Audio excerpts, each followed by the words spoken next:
अरविंद केजरीवाल जो है पूरे हिंदुस्तान का सर्वे डाटा या दिल्ली का डाटा अलग दे रहा था और मरकज निजामुद्दीन की जब बात आती शरारत कर जाता था वहाँ कि हुकूमत की गुलामी कर रहा है, जहन साजी कर रहा है। हुकूमत की जो खामोशी है वो मुजरिमाना खामोशी है। मीडिया जो नफरत फैला रही है उसके शिकार सब लोग होंगे। मुंह पे ताले लगाए हुए बैठे हैं हमारे हुक्मरान, कोई एक लफ्ज़ नहीं बोल रहा है। हुकूमत से सवाल पूछे, ज़बरदस्त जो है उसके खिलाफ एहतजाज भी करे।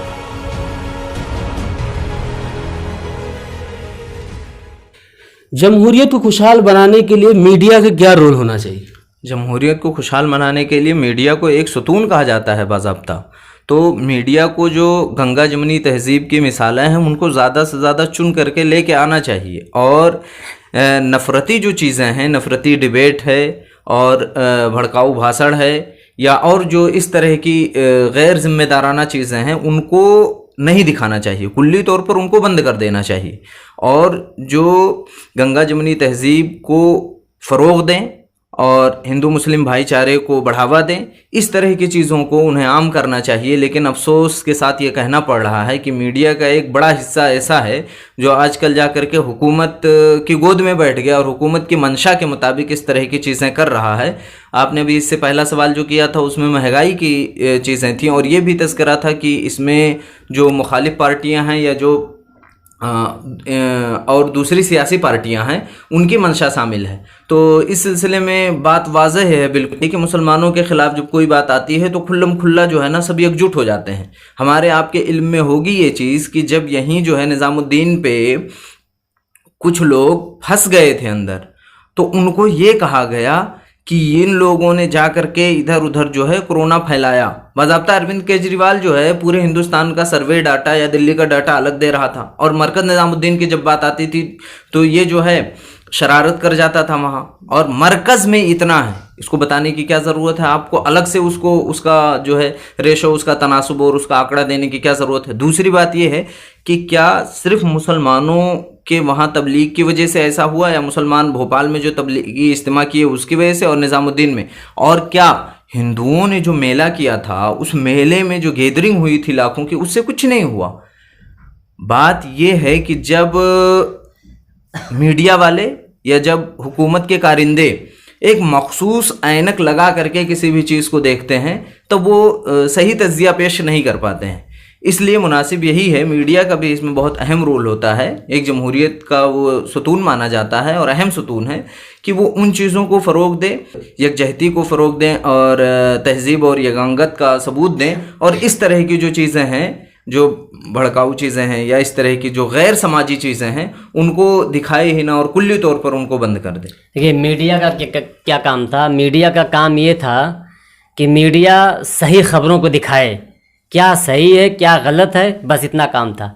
लेकिन आजकल मीडिया क्या काम कर रहा है कि हुकूमत की ग़ुलामी कर रहा है और दूसरे की वो लोगों की जो है जहन साजी कर रहा है, हिंदू मुसलमान की जो है जहन साजी कर रहा है, मंदिर मस्जिद की जहन साजी कर रहा है।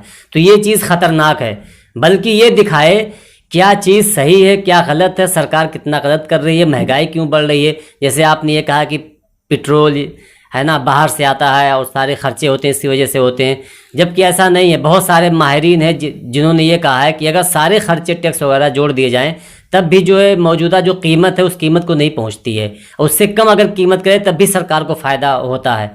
दूसरे ममालिक में जो है ख़बरें आती हैं, लोग शेयर भी करते हैं कि नेपाल में जो है 60-65 है और दूसरे श्रीलंका में यहाँ वहाँ दूसरी जगहों पे, तो श्रीलंका में बढ़ गया होगा, दूसरी जगहों पे इतना है, बांग्लादेश में इतना है, लेकिन उसका डबल जो है हिंदुस्तान में जो है पेट्रोल और डीजल की कीमत है।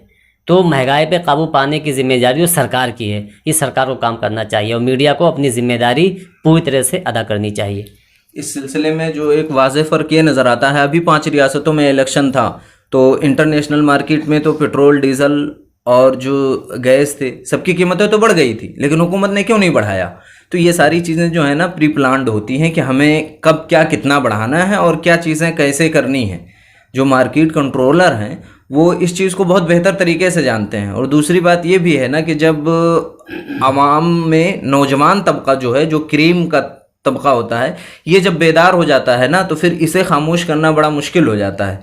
तो अभी कुछ दिनों पहले की बात है कि नौजवान तबके ने हिंदुस्तान के मुख्तलिफ जगहों से जो है अपनी नौकरियों की मांग की थी और उन्होंने कहा था कि हमें रोज़गार चाहिए, तालीम चाहिए, बिजली चाहिए, सेहत का चाहिए और सारी चीज़ें हमारी आप जिस तरह से अपने मंशूर में आपने शामिल किया था उन चीज़ों को पूरा कीजिए। तो उन चीज़ों से तवज्जो भटकाने के लिए जो है मॉब लिंचिंग को फ़रोग दिया जा रहा है और कुछ दिनों से तो ये बाज़ाब्ता ट्रेंड में ही है कि बुलडोज़र ला करके और उसको ढा दो। तो ये जो है ना, इसमें हुकूमत की जो खामोशी है वो मुजरिमाना खामोशी है और साथ ही साथ इसमें उनकी मंशा भी शामिल है, क्योंकि जब से ये सारी कार्रवाइयाँ हो रही हैं उस दिन से आज तक मुंह पे ताले लगाए हुए बैठे हैं हमारे हुक्मरान, कोई एक लफ्ज़ नहीं बोल रहा है। तो उससे ये चीज़ समझ में आती है कि कहीं ना कहीं खामोशी जो है उसकी खामोश तायीद भी है। और जो चीज़ें हो रही हैं नहीं होना चाहिए। आखिर में आप मुल्क के लिए क्या कहना चाहेंगे और हुकूमत के लिए, मौजूदा हुकूमत के लिए? मैं जो है आखिर में दो चीज़ें कहना चाहूँगा।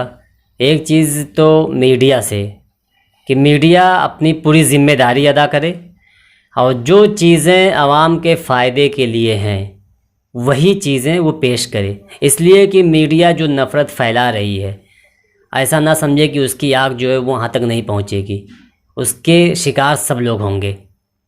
और दूसरी बात अपोजिशन पार्टियों से है कि अपोजिशन पार्टियां जो हैं इतना कमज़ोर अपने आप को ना साबित करने लगें, इतना कमज़ोर अपने आप को ना मान लें कि ऐसा लगे दुनिया में यहाँ के अवाम को किसी हिंदुस्तान में एक ही पार्टी है, बीजेपी पार्टी और कोई पार्टी ही नहीं है।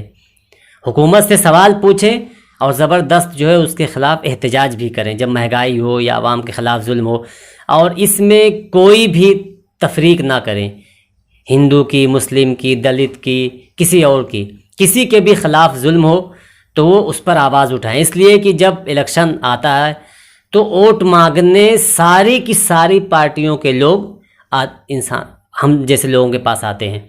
अगर मेरे पास, मैं खुद बता रहा हूँ कि मेरे पास है ना, जब इलेक्शन आता है तो वोट मांगने के लिए सारी पार्टियों के लोग आते हैं। अगर इलेक्शन के बाद उसी आवाम को कोई परेशानी होती है तो क्या मैं यहाँ का शहरी नहीं हूँ? मैं यहाँ का शहरी तभी तो वोट मांग रहे थे। तो उसी शहरी को वो वोटर जो उसको समझते हैं वो अपना समझें और जब कोई जुल्म हो तो उसके ख़िलाफ़ आवाज़ बुलंद करें। आपसे आखिरी सवाल ये है कि हिंदुस्तान में ये जो चीज़ें हो रही हैं उसके तई हिंदुस्तान में एक जमहूरी तौर पर खुशहाली और ये जो नफ़रत, मजहबी नफ़रत है, उसको ख़त्म करने के लिए, दूर करने के लिए हमें पेशकदमी क्या करनी चाहिए? पेशकदमी हमें यही करनी चाहिए कि जिस तरह आपका ये यूट्यूब चैनल काम कर रहा है इसी तरह से और कुछ चैनल हैं जो काम कर रहे हैं प्रिंट मीडिया की सतह पर भी और इलेक्ट्रॉनिक मीडिया की सतह पर भी। द वायर है, आपका यूट्यूब चैनल है, तो उनको जो है ना, ये जो छोटी छोटी खबरें हैं, मुस्बत खबरें हैं, उनको दिखाना चाहिए। और वजह है कि इनका जो अप्रोच है, इनकी जो पहुंच है ना, वो गांव देहात की जो आबादी है उसमें इनकी पहुंच ज़्यादा है बनिस्बत बड़े चैनल के, क्योंकि मोबाइल फ़ोन का मामला है तो वो हर शख्स के हाथ में है। तो आप लोगों की जो अप्रोच है वो ज़्यादा है बनिस्बत उन लोगों के कि जो अपनी टीआरपी के लिए नंगे होना पसंद करते हैं और नंगे हो भी जाते हैं। तो आप लोग जो है, आप लोगों की जिम्मेदारी इस सिलसिले में और बढ़ जाती है कि आप लोग इस सिलसिले में जो है बढ़ चढ़ करके हिस्सा लें, मुस्बत कदरों को फ़रोग़ दें और जो मुस्बत फ़िक्र है उनको आम करें। और बतौर ख़ास जो हिंदुस्तान की पार्टियां हैं, जमहूरी पार्टियां हैं, अपने आप को इतना कमज़ोर समझती हैं, आपको उन लोगों के पास भी अप्रोच करना चाहिए और कहना चाहिए कि क्या आप लोग इतने जल्दी मतलब सरेंडर कर दिए अपने आप को, आप लोगों ने महसूर कर लिया, ऐसा नहीं होना चाहिए। क्योंकि एक तीसरा महाज कायम किया जा सकता है। जैसे अब तक आपके इल्म में ये बात रही होगी कि अरविंद केजरीवाल ने जो है अब तक दिल्ली में थे और इस मर्तबा उन्होंने जो है पंजाब में अपनी हुकूमत बनाई और गोवा में भी उन्होंने अच्छा वोट हासिल किया। तो आने वाले दिनों में आम आदमी पार्टी को बाज़ लोग जो है तीसरे महाज के तौर पर देखते हैं। तो जिस तरह से कांग्रेस ने एक ज़माने तक यहाँ जो है हुकूमत की है सभी छोटी छोटी पार्टियों से इश्तराक करके, और बीजेपी भी फ़िलहाल जो हुकूमत कर रही है कुछ पार्टियों से इश्तराक करके कर रही है, तो क्या एक तीसरे महाज के लिए जो ममता बनर्जी हैं वो, और शरद पवार हैं, और अरविंद केजरीवाल हैं, ये लोग मिल करके एक तीसरा महाज और तीसरा फ्रंट नहीं कायम कर सकते। इन लोगों को कायम करना चाहिए। वजह यह है कि जब एक तीसरा फ्रंट कायम होगा तब इन लोगों की इजारादारी ख़त्म होगी, और इन लोग जो है ना, जो इसको अपना हक समझते हैं कि इसके अलावा कोई पार्टी है नहीं तो हमारा कौन क्या बिगाड़ सकेगा, वो चीज़ नहीं होनी चाहिए। और अपोजिशन में जो है, जो जमहूरियत में जो अपोजिशन पार्टी है उसका जो रोल होता है वो बहुत तगड़ा होता है। उसे कहा जाता है पॉलिटिकल साइंस की टर्म में कि प्रेशर ग्रुप। तो प्रेशर ग्रुप फ़िलहाल हिंदुस्तान में कोई नहीं है।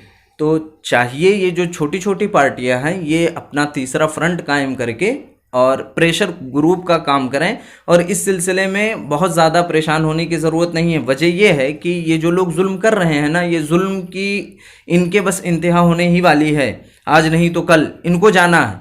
लेकिन इसमें जो जिम्मेदारी वाली बात है वो आप लोग अपनी जिम्मेदारी अदा करें, और सिर्फ जो लोग हैं ना, जो आवाम हो, उनकी जहनसाजी करें बस, क्योंकि वोट की ताकत आवाम के हाथ में है। और आवाम जो है बोलें गरचे ना, लेकिन अच्छा बुरा सब समझते हैं वो। जब 5 साल के बाद इनको मौका दिया, 5 साल तक ये अगर उनके पैमाने पर नहीं उतरेंगे तो फिर उनको वो बदल देंगे। तो इसलिए आप सिर्फ जहनसाजी का काम कीजिए, बाकी चीज़ जो है जमहूरियत का मामला है वो आवाम देख लेंगी। अपना अच्छा बुरा जो है आवाम बेहतर तरीके से जानती। NIN से बात करने के लिए बहुत बहुत शुक्रिया। जी, आपका भी बहुत बहुत शुक्रिया कि आप यहाँ पे आए और एक हसास जो है टॉपिक पर आपने इंटरव्यू किया, और ऐसे ही इंटरव्यू करते रहें और लोगों के दरमियान जाते रहें, और इससे बहुत फ़ायदा होगा इंशाअल्लाह।